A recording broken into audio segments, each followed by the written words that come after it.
everyone, how you going? Hope you're having a fantastic day wherever you are out there in this world. Today's the 6th of April 2024, so they say. And I'm just remaking this Vatican video.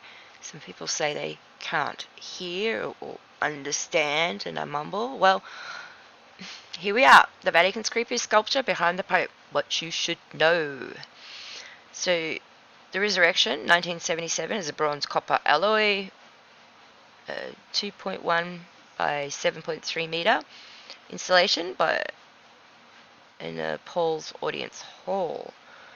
So, the introduction. Ever heard about the demonic idol at the Vatican? Well, this refers to a large modern sculpture depicting the resurrection of Jesus, a backdrop work of art behind the stage on Pope Paul's Audience Hall.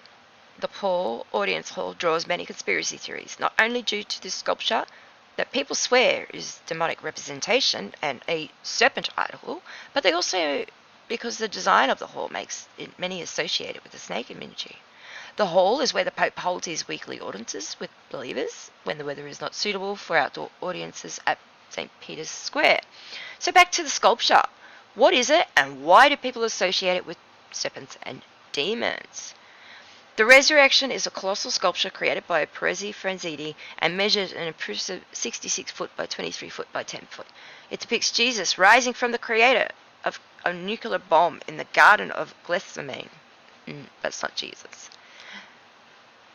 In 1964, well-known engineer and architect Pierre Luigi Nouveau was appointed by Paul to create an audience hall, now known as the Paul Hall. Construction started in 1966. There's that number again. And the building was inaugurated in 1971. Franzini first communicated with the Vatican in 1965, but it was not until 1972 when he finally commissioned to create the Resurrection after Pope Monantini intervened. The artist began working in 1970, created the final sketch in 1975, and completed an entire work in 1977 when it was inaugurated on the Pontiff's 80th birthday. Casting was done in the Michael Cini Art Foundry in Pistoia, where it was moulded in red bronze and yellow brass. Sorry for saying these names wrong. That is not Jesus. Being situated as it is at the most prominent place in Paul's Audience Hall is a way to remind the audience that as Christians, they should not fear the second coming of Jesus Christ. Instead, they should be aware that their pilgrimage and faith in this world is a continuous advent.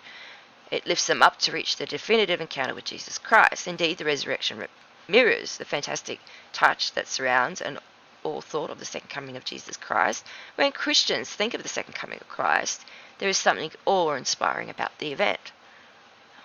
Certainly not a hall that's designed to look like a snake and demons feeding on humans. What it shows, occupying the entire middle section of the wall behind the stage at its center, is the risen Christ, majestically soaring amidst the chaos that tells of death. He has his long hair and a beard that looks like they are being moved about by the wind. His face has the look of inner pain. The chaos is represented through the collection of natural elements fused with each other, though they are not well defined. These depict rocks, roots, twigs. The sculpture uncomfortably contorted shapes that depict the chaos from which a rising Christ emerges is fitting of the great event of which it tries to portray. It looks scary because it's meant to be scary. After all, rising from a nuclear bomb crater can hardly be considered a calm and passing endeavor. However, there is hope in the second coming of Christ. It shows in a way he has lifted up and opened his arms and seeming welcome to the masses in the hall. His long hair and beard, moved by the wind, also soften his appearance, even depicting the gloomy scene. No. He describes the moment as an explosion from the earth, with olive trees in the air, stones, clouds, lightning bolts, an enormous storm in front of the world, and Christ, who has risen scenariously from all of us. The rest of the creepy sculpture, a collection of indefinite natural elements fused together such as twigs, roots, rocks, that come from a vortex that previously was the Garden of Gethsemane, showing that through the chaos there is hope emerging. Jesus is radiant enough, there is pain on his face. Pope Benedict calls this the evolutionary leap of the resurrection, which, when explaining how the second coming of Christ will give human existence a new dimension. New dimension? Okay, hang on, I gotta stop. Okay, check this out, right? This is on my channel.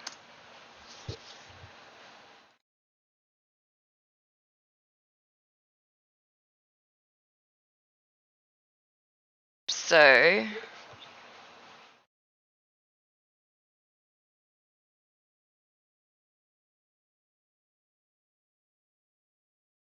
this is it. So this is what it looks like when it's mirrored together. It's a demon, not Jesus, and it's got hooved feet. It's not Jesus, that is a demon, and he's rising up, and he's got horns, everything, and he's got his legion of demons saying, go feed on the humans. That is what it is, and this is what the hall is. It's a snake, you know. Revelation 9, and they had a king over them, which is an angel of the bottomless pit, whose name in the Hebrew tongue is Apollyon, but in Greek his tongue has his name. No, tongue is Abaddon, but in Greek his tongue is Apollyon. So, yeah, that's what happens when you mirror it together and what it looks like. So it's not Christ and it's not hair waving in the wind. It's done like that because that becomes the horn, the head. So they really do play silly games, but it's in your face. The truth is in your face. Inspiration, according to Fenzi, the inspiration to create the artwork was because he pictured the idea of Christ preaching peace for 2 millennia in the place where he last played, the olive grove of the glycine. Then he convinces the monument. He then conceives the monument of the resurrection as an explosion from the earth that disrupts the garden, as such as the following in the New York Times. I had the idea of depicting Christ as he were rising again from the explosion of this large olive grove. Peaceful sight of his last prayers, Christ rises from the Creator, torn by the nuclear bomb and atrocious explosion, a vortex of violence and energy. To commune this idea, Fenzi first presented the full-size prototype of the entire sculpture. He made it by using polystyrene, forming the complex and composable structure with the help of electrical hotkeys. Unfortunately, the creation of the polystyrene sculpture gave Fenzi a blood clot due to the fumes from the burning plastic. A blood clot from burning plastic, okay. The meaning. The 8 metric ton sculpture was also intended to capture the anguish of the state of the world at the time. In the 1960s and the 1970s, mankind was living under the threat of nuclear war and under a tenacious peace that had tensions among the Western countries especially. Under the threat of a nuclear war of apocalyptic portions, it's not surprising that this was depicted in various artwork formed around this period. La Resurrection, this is the apt depiction of second coming of Jesus that shows him rising from a nuclear crater. At the time, it was very possible to think that if he were to end then, this would be the rest of the atomic forces. As such, it is far from beautiful and calming, and instead a numbness as it tries to capture the tension and anticipation of destruction that characterizes the times. Christ emerges from the infinite chaos that is meant to represent the death and destruction of atomic forces. No. It's people praying to idols and things. I've made video on statues before, and I feel statues are here to, suck energy or keep a entity in our minds and alive.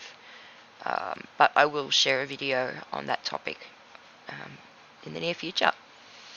So, in fact, before the Renaissance period, many artworks were represented in spiritual form instead of depicting real life. However, latest artists began using imagery that shows real life and the times they were living in. So, analysis. When you think of artworks with religious connotations, it makes sense why they would feature themes linked to the condition of mankind. Therefore, an artist often places themselves in the presence of pain and has desires to have the answers or give the answer to the question of existence, death, and resurrection. Oh my goodness. Fenzi drew from the nuclear tension-filled landscape to the Cold War era and used it to give the meaning to obscure event that is resurrection of Christ. The resulting picture is disturbing and problematic. The sculpture reflects the situation of a secularized and fearful era where the world's emerging superpowers have it under the threat of nuclear war of epic apocalyptic proportions. The sculpture thus may cause discomfort among viewers, even at the time of the fatalistic theme was too close to reality. While the rising Christ is meant to be a soothing figure for Christians in the face of the chaos at the time, it must also introduce fear, knowing that the threat of the world ending fatally was very real, and thus it assumed the biblical sense of prophecy frighteningly similar to what's described in the book of Revelations, and drawing from that situation was the ongoing in real life. Though mankind has gone past the state of tension and fear that characterized the Cold War era, there are many other hopeless and seemingly destructive events and disasters that human experience. These form the basis of a chaos from which one can find hope, such as in the case of the rising Christ, emerging from the chaos of destruction and death.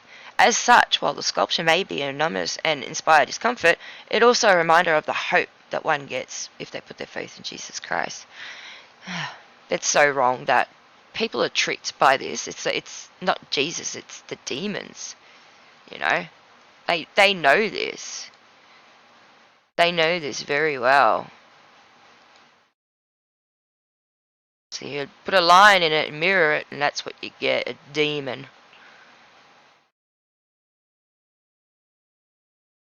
The artist here plays the role of a protagonist who uses different themes, ideologies, styles, and imagery to give hope to those shackled by the violence and fear that characterizes the world. And art means, like the word art comes from nothing. It means nothing. So to produce something from nothing is what the word art means. So this shows an inherent moral strength that Christ possesses and is a reminder that we should try to emulate the same. And since artists are able to reflect the situation at the time of creating their work, it's only natural that Fenzi chose to depict the season at the time, just like other artists drew from seasons in real life, as the genocides, wars, concentration camps, technological advancements, etc. These artists do not allow themselves to be gagged and choose to represent real life as they fit, and in this case, he excelled at it. Yeah. Okay, the resurrection mirror. Therefore, the weird appearance of the 66-foot by 23-foot sculpture has sprawled several conspiracy theories. According to some of the conspiracy aficionados, the statue depicts Baphomet. Yep, a deity that the Knights Templar allegedly worshipped. They did, and became their main symbol. It was. And idol of the cult. It is. The pop star art and Illuminati symbol. It is. The conspiracy theories claim that if you view the resurrection statue at the right-hand side as in a mirror, you can clearly see the Baphomet head, which is the shape of the goat, staring back at you. This is just one of the many conspiracy theories that surround the sculpture. This one, yeah. You know, you put it together and you get the Baphomet head. That's what it is.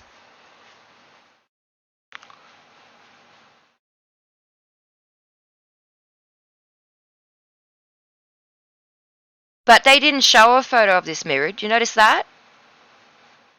There's no mirrored photo. Restoration of the resurrection.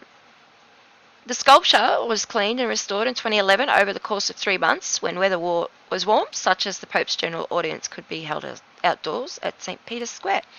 To restore the intricate sculpture, the process was started by a preliminary analysis comprising it as a visual material analysis and a scientific analysis to determine the degradation factors and plan for the operational intervention on the work. Also, a diagnostic examination to show the state of conservation of the sculpture was carried out and thus showed that the external parts of the artwork had deposits of dust, grease, and atmospheric particulate matters, as well as perseverance oxidation, typical of copper. This was determined, and intervention methodology was designed to achieve the desired technical and aesthetic requirements. The process was then carried out in scheduled stages to remove the surface deposits and give back the statue its original brilliance. So the statue of the resurrection in the Vatican receives restoration. Yeah, I'm not going to play that. Artist short bio. So Perico Fernenzi, 1930 to 1987, was celebrated Italian sculptor. His works are in major private collections as well as in many museums around the world, such as the National Gallery of Modern Art in Rome, the Tate Gallery in London, Tate, the Hakone Open Air Museum in Japan, and the MoMAT of Tokyo, Museum of Contemporary Arts in Montreal, and the Art Institute of Chicago, among others. He was born on May 4th, 1923 at Guatemala in Escalo Penicio. I can't say that name, sorry. In the Meche, one of the 20 regions of Italy. He learned wood carving at his family's carpentry shop at a young age and later studied in Rome. Described by the writer Gustav Berengari as the poet of the wind. Fernanzi was well renowned for his work and thoughts. He won several prestigious contests and exhibited his sculptures at important art aspects throughout his life. He was described as such because he was interested in and produced portrait artworks with a subtle infusion of a sense of humanity. Later he returned to a more baroque sensibility, combining figures and inspiration from fantasy and real alike, and featuring the sense of dynamic visual rhythm of his work. It can be said that just like Jesus rises in the sculpture, even after his death in 1987, Fernanzi's art still lives on, and his work still spreads energy that continues to renovate human beings. Final words. While the Vatican's resurrection sculpture is not everyone's taste, it's definitely worth seeing. If you only debunk the myth of the serpent imagery yourself, indeed, art lovers are drawn to the statue because it strikes a delicate brilliance between classic beauty and exemplified by Renaissance ideals and naturalism. For many, the second coming of Jesus is something they fantasize about as being a source of comfort and hope.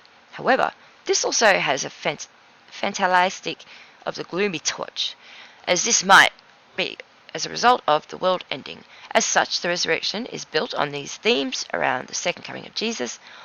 All in all, while conspiracy buffs have tried to assign all matter of meaning to the resurrection, they do not hold any water. The original artist's intention is quite clear, that it depicts of Jesus rising out of the nuclear Armageddon. No, it depicts real life entwined with the doctrines of Christianity and Catholicism, resulting in a piece of sculptural art that is impressive and striking. It's meant to be powerful, overwhelming, as well as imagine how the actual coming of Christ will be. No.